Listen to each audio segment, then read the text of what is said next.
From Fox 8 Sports, this is the Overtime Podcast.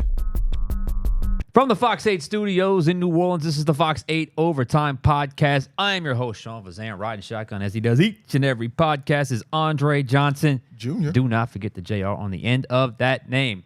Before we get into today's content, be sure to like, share, rate, and review. If you are watching us on YouTube, hit that subscribe button. Get the bell notification for when we drop that fire content. Also, do not forget to leave some comments there below because we like to respond. We like to talk. And we've got a good one here today. But first of all, we must acknowledge we are in the same room for the first time in a long time. Yeah. I know you kind of filled in with the intro. I had to kind of, I guess, take my job back, so to speak. So it was, I was a little rusty on that first take, but the second take, it worked out pretty well. But hey, I'm back. Good to see you. Good to be in the same room with you. Yeah, you know, the weather in here isn't as nice as the weather that you had in California. It's not exactly as scenic, but you know, it's nostalgic. It just feels right back in the same room. Football season's about to get going in the regular season in about a week or two. So, yeah, these are good times. It's funny. I had my, I flew in, what day is today? Wednesday. So I flew in Monday, and on my drive home, I was just kind of processing everything. And then I get that little bit of, like, childlike excitement because football is almost here. It just, because I was back from training camp, and you see, like, the start of the college football season and NFL season right around the corner. And I get this little... like I said, this kind of like kid-like excitement about what's to come because obviously it's our favorite time of year, and I cannot wait to get started this year. As for today's content, the big picture, look, we got a lot of practices. Yeah, we've got a couple of preseason games, only a few more left, and it's going to be big decision times coming. So I thought it was the perfect time to check in. You know, we have enough data now to check in realistically on where this offense currently stands, the good, the bad, the ugly, the concerns.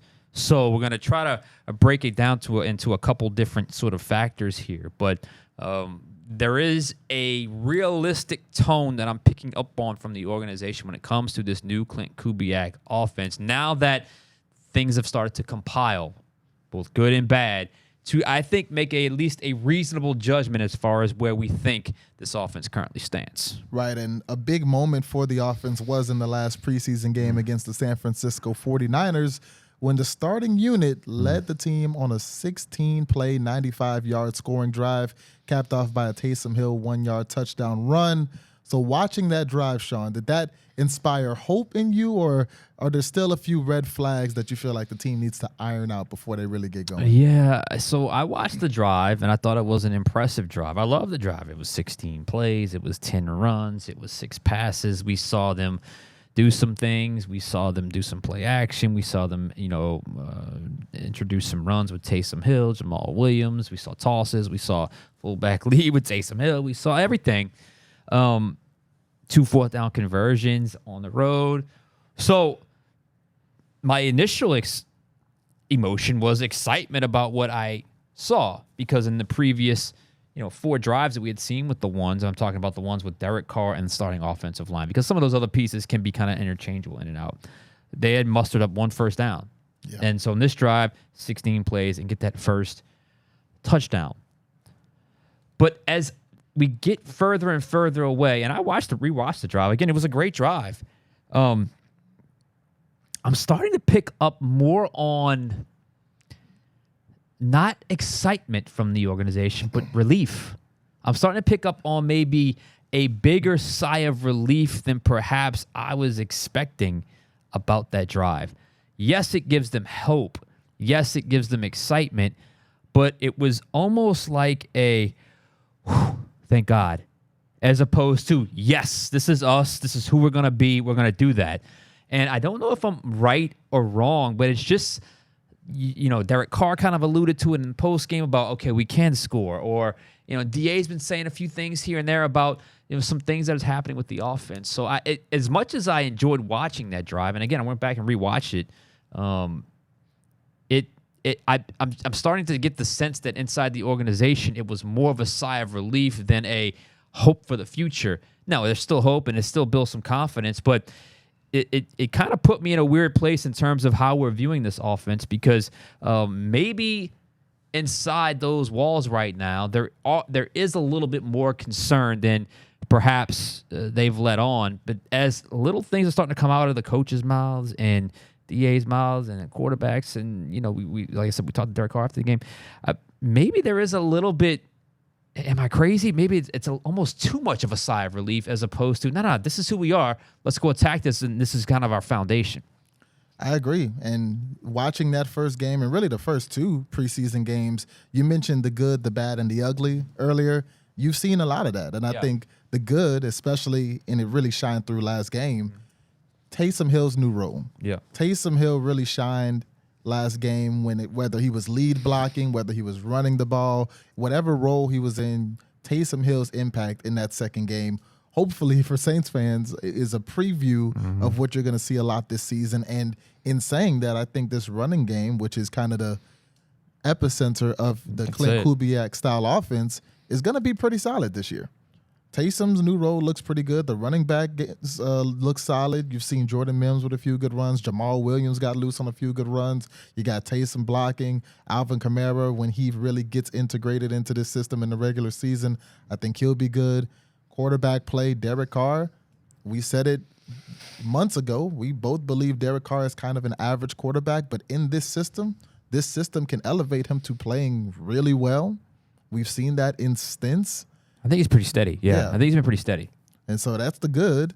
Now the bad, the bad is still there. The bad would be the offensive line, the fact that it's still not necessarily settled, and we're heading into week 3 of the preseason, and you still don't know who your best 5 are. And then that backup quarterback battle that we talked about so much still needs to be ironed out. It feels like Hayner's in the league, but if you asked me today if I was comfortable with either one of those two stepping in and winning games for the Saints, I'd probably say no. So that was a lot. Yeah, I think you're right. And I think, I watched Rattler a little bit today. Man, I'm starting to get the feeling that he might have peaked a little bit after that first preseason game, because he had one good practice the week before the second preseason game, so 1 out of the 4 or 5. And then he just looked a little lost against San Francisco. Hayner didn't have a great game either, but I thought he was a little bit better in execution. I think he had a few more good practices, and he just kind of chit-chatting around with a couple of the people that cover the team. I think it's fairly – the general consensus is Jake Hayner's probably moved into that lead, maybe a little more comfortably in that lead than perhaps we originally thought. I think Rattler – it should be noted that we won't – unless we see a depth chart, they don't necessarily have to declare who QB2 is to us. So as long as QB1 is healthy, he'll be the one playing. So I don't know who it ultimately will be. I will stand by my initial thought is I think arm talent-wise, it's Rattler. I think overall execution right now has been Hayner. Both guys can execute, and both guys have talent, but that's one or the other. And I think right now the overall execution of Hayner is slightly winning out. So I think that is certainly a concern. You talk about Derek Carr. Look, we're going to get into it in a second. I just think he's been pretty steady, and they've had, I don't know, 20-plus practices now in 2 preseason games. I would say well over half the practices that we've seen, including the one at Ullman Stadium Tuesday night, Carr's look good. I mean, Carr's been steady. I think he's getting entrenched in the offense and getting more, comfortable with reps and, all those types of things. And obviously being a leader helps, and being way more comfortable in his skin in New Orleans certainly helps. We saw him, he was the last one to leave at Ullman Stadium last night. I was there. We were watching him as he signed the last autograph and exited stage left out of Ullman Stadium. So I think that's all certainly good things. But when I watched their best sequence of preseason, and I'm thinking it's going to be, yes, that's us. We're going to kill it. And to be fair, they have been positive about that, but I can't shake the idea that there is a little bit a big sigh of relief as opposed to genuine excitement about, heck yeah, this is who we're going to be from here on out, because I still think they're still trying to figure that out. And what do you feel like are the fundamental issues that's kind of causing that hesitation for you right now? There's 3 things that are really starting to pop up for me when I watch this offense that I think has the makings in the blueprint to be a very successful offense in the NFL with what they're doing, what they're asking to do. And this is just a very vanilla version, and you can see the difference. You can see what they're trying to do.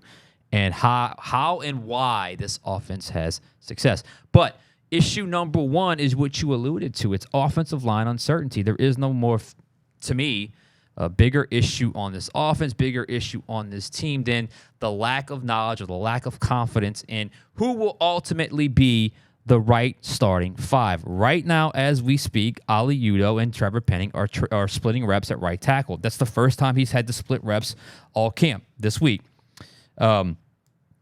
DA said Penning is still in the lead there. I agree. He's still in the lead there. But the fact that they're rotating guys in now, week 4 training camp and the last week of the preseason game, leads me to believe that he even alluded to it. No one has stepped up and said, that's my job. And this is the first time in camp that they've rotated someone else in besides Penning in. So clearly they want to see if there's a better option at that position. That is a concern. Left guard, I think, is a concern, but I like Lucas Patrick. I like his veteran presence and I think he had some good moments in that drive. So that's probably issue number one, is who ultimately settles in at the right five. And you still have Taliese Fuaga, who's a rookie at left tackle, protecting the blind side of your quarterback. Okay, so all of those factors, that leads to a little bit of shakiness when it comes to confidence and injury.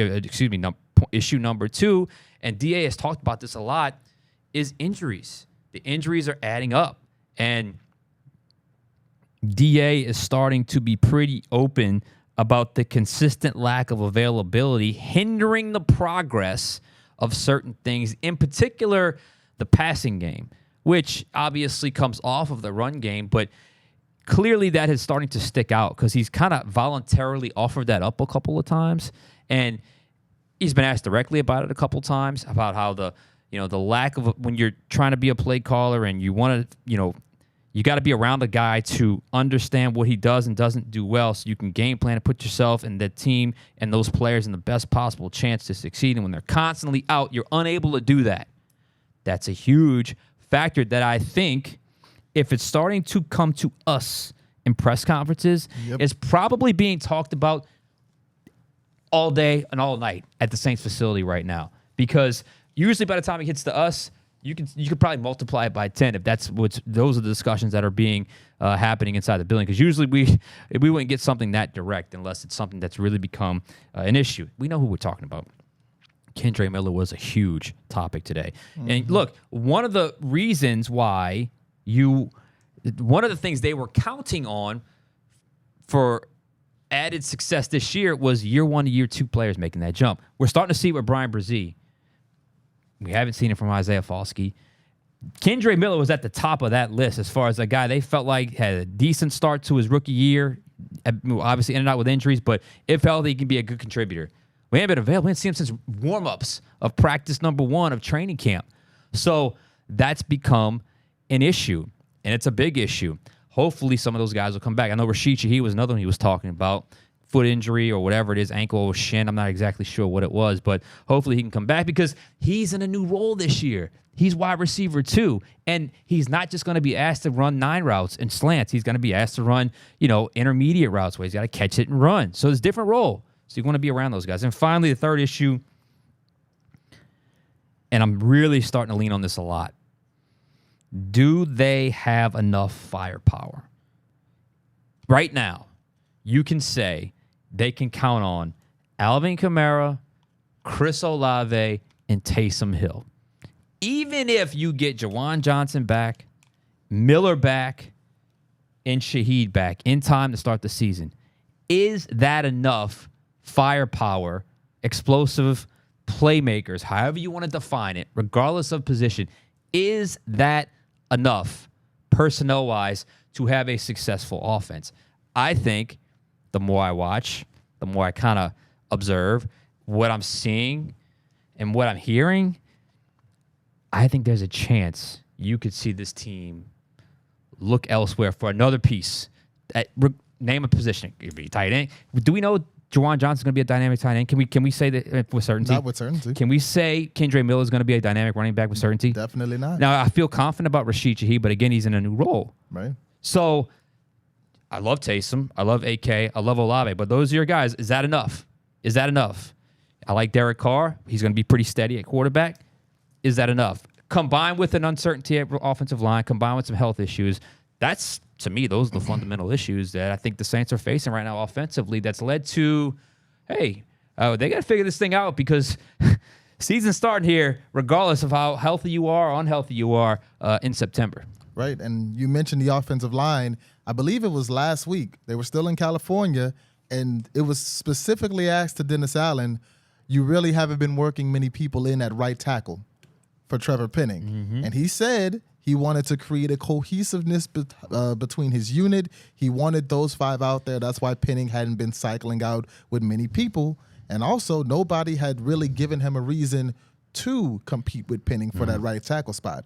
So now a week later, all of a sudden, Ali Udo is competing for that right tackle spot, and Trevor Penning is not with that one unit getting that cohesiveness that Dennis Allen mentioned with all of the reps. So what does that tell you? That means either Ali Udo took a huge step forward or Trevor Penning is not taking steps forward, and most people tend to lean to the latter, especially after seeing the first preseason game, that they're not getting out of Trevor Penning what they hoped to get out of Trevor Penning. And then you talked about the playmakers. I agree. You know, one of the biggest camp battles that we talked about going into training camp was the third receiver spot.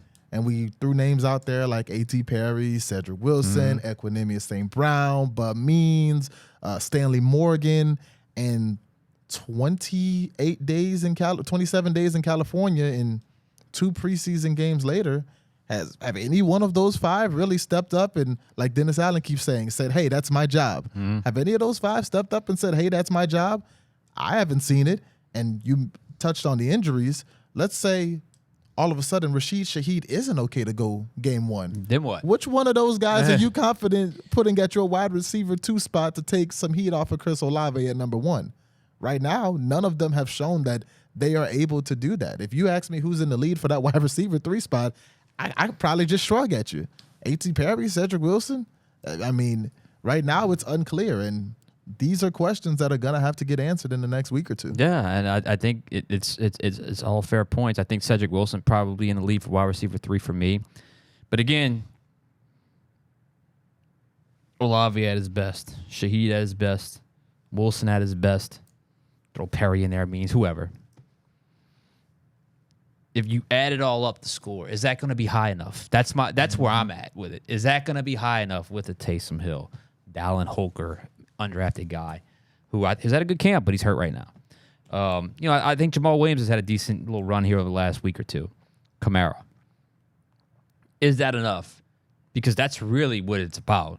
It's not even about all these guys having good camps tonight. It's when you watch them and you watch it all come together and they go against other teams, is it going to be enough? And that's where I think the fear comes in, because when you were counting on guys to make that leap and things are holding them back, like injuries with Shaheed or injuries, it's really Kendre Miller. It was really no one. I mean, he was asked directly about Kendre Miller today, but there were other players. There were other questions about injury that didn't mention Kendre Miller that everyone knew we were talking about Kendre Miller, because so much of his lack of availability has been a topic. So now, again, what day is today? It's the 21st. They start, September 8th? Yep. You got to start making decisions as an organization. And I think this organization, if they're being honest, and they're not going to reveal this to us, if they're being honest, they're probably going to have to be in the market to add another piece at some point. If not 2, because one might come on the offensive line and one might come at a skill position player of some substance. Right, because eventually cut day is going to happen. They're going to have to cut this roster down to 53, and as the Saints cut 20-plus players, a lot of other teams in the league are going to have to cut players as well. So maybe some of those players that don't make the team in other spots are able to make the team for the Saints. So I agree with you. Right now, there just doesn't seem like it's enough on offense, especially when you look across the NFC, especially when you look down that schedule and see some of the tough teams that they're going to have to play. Even if in the NFC South, the Falcons' defense got a lot better in the last week and a half. The Tampa Bay Buccaneers, who are actually the reigning champions of this NFC South, have kind of flown under the radar all offseason. Carolina, nobody expects them to be very much, but that's who's waiting for you in week 1. So I agree. Right now, nobody on that offense has necessarily taken a step up and said, hey, I'm going to be a problem this year. And I think they want that, or they want to have that confidence in that, and I'm not picking up on it right now. And it's one thing to feel that way after 10 days, after 27 days and 2 preseason games. I think you're starting to sense a little bit of the nervousness or the nerves because this is a big year in the organization. I mean, they've got to have some success. So I wouldn't leave anything to chance. I mean, if there's any doubt, go make a deal. I mean, if you got to make a trade for a mid-round pick for a quality offensive lineman, do it. If you got to make a trade for a mid-round pick for a quality wide receiver or a tight end, do it. I mean, you may have a job next year if you don't address these pieces. And as far as the health situation goes, some of that's luck of the draw. Some of that is lack of taking care of your body, which was kind of hinted at in today's press conference. You just got to hope that this team can be healthy enough in time, or that the deduction or the deficit of those guys not being available is not so far that you can't overcome it when it comes to week in and week out games. Now, the good thing is, because I don't want to just dump on you guys in terms, because it has been a good camp, and there has been some moments of offensive success in spurts throughout camp. I mean, there's been days where they've beaten this defense, but I do think the one thing that is giving me hope that it's not a major. It's an issue, but I wouldn't characterize it as a major, like, glaring problem. Is this? I think the defense is legit. Yeah. I think this defense is going to be a top 10 defense. And if this defense can be top 10 and be a team, that defense that takes the ball away, then that can help offset some deficiencies when it comes to where they're at offense. Because even with guys they trust offensively, it's going to take them some time for them to gel with this new system, what they're doing when the regular season comes. Because what you see in the preseason, it always flips when the regular season gets here, when everybody starts game planning. So it should be an interesting couple of weeks ahead, because I do think they're very confident in some areas, but I think they've been pretty upfront about the uncertainty in some areas, especially on the offensive side of the ball. Right, and you touched on the defense. I'm very positive on that unit right now. I think that they've overperformed, at least what my expectations were, at every level. Because I didn't expect at this point of the year, about a month ago, to be watching Chase Young chase down Brock Purdy in preseason game 2. Absolutely. So Chase Young's presence and the impact that he's had, I mean, anybody you talk to will tell you he was one of the most impressive players in California at training camp. MVP in my mind. Exactly. Training camp MVP in my mind. Training camp MVP. Preseason MVP as well, if you want to be honest. Yeah, the way that he's made his presence felt, and if you look at the stat sheet, you're not going to see a bunch of tackles and sacks, but quarterback hurries, quarterback hits. I promise you, if you ask the quarterbacks that have played against Chase Young, they felt his presence. You've seen Cam Jordan's versatility. He was playing on the inside at times in San Francisco, which is also something that Dennis Allen kind of talked about a week or two at practice. You've seen Carl Granderson still be that guy that he was last season. That defensive line is good. Even Peyton Turner every now and then gets in and has made a play. In the linebacking core, we knew that we weren't going to see much of DeMario Davis or necessarily P. Werner, but Willie Gay Jr. has been really good in these preseason games. And even if you take it down a little bit, Anthony Orji and DeMarco Jackson have both played really well in the preseason.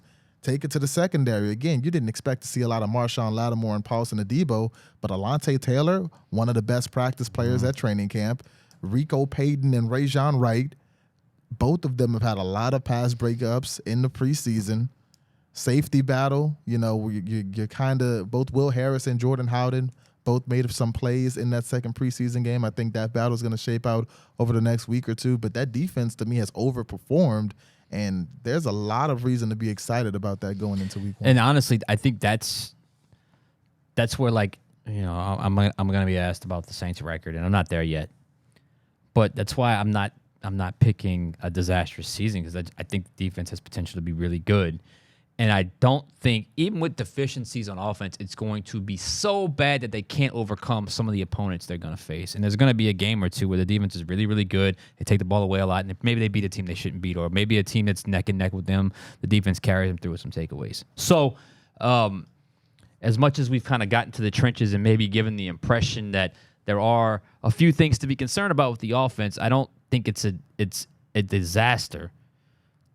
But I do think if you're building towards a Super Bowl and you want to be honest and you want to, frankly, keep your job, you got to make sure you don't leave any stone unturned. And right now, I think this offense, or this organization, needs to take a look and just scan around and see what is potentially available that could help their team on that side of the ball, because it could make the difference between back in the playoffs or you having to find another job next year. Yep. So that's where it's at. One last question for you before we go.